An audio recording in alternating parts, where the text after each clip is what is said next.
Well, hello. It is day 23 of the 2021 General Assembly session. I'm Todd Gackey, joined by Josh Hetzler. And so we have some good news and some bad news to report from yesterday. The good news pertains to parental rights and a couple of Senate bills that were passed yesterday. So Josh, can you tell us about those bills? Yeah, yesterday was a big day on the Senate floor. Two bills we're really excited about. One was from Senator Donovan, which is Senate Bill 1303, and it directs local school boards all across the state to allow in-person schooling as an option for parents.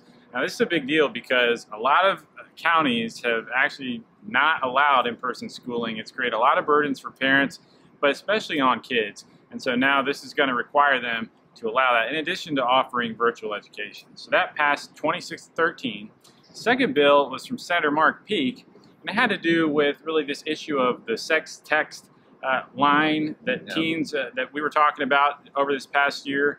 It really was designed to target the Department of Health, and it basically saying to them, hey, you can't solicit kids for issues like a sex text line or otherwise without parents knowing about it or consenting.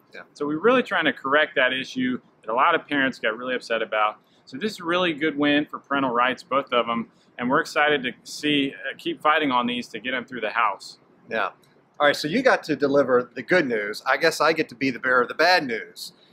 So yesterday, the House passed, unfortunately, House Bill 1932. This is a bill that will repeal the religious conscience protections for faith-based and adoption agencies.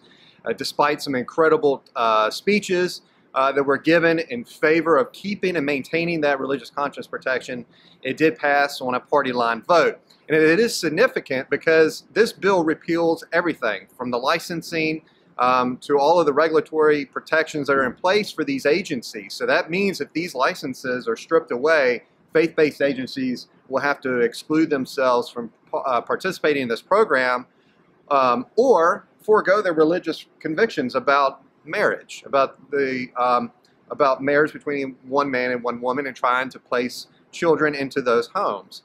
And so this is a really dangerous bill.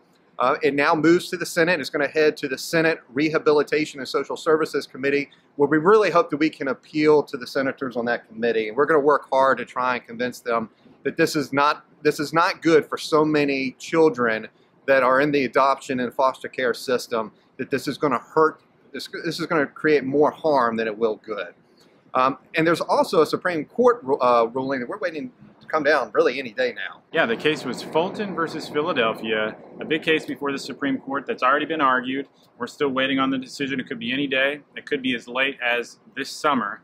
But the Family Foundation actually put in an amicus brief on that case in support of the adoption agency. And we're really hopeful, especially given the new makeup of the court, that they're going to come out with a favorable ruling that protects religious liberty of these agencies. Yeah, so you can tell this session we're really dealing with a lot of legislation that's attacking religious liberties, religious conscience protections.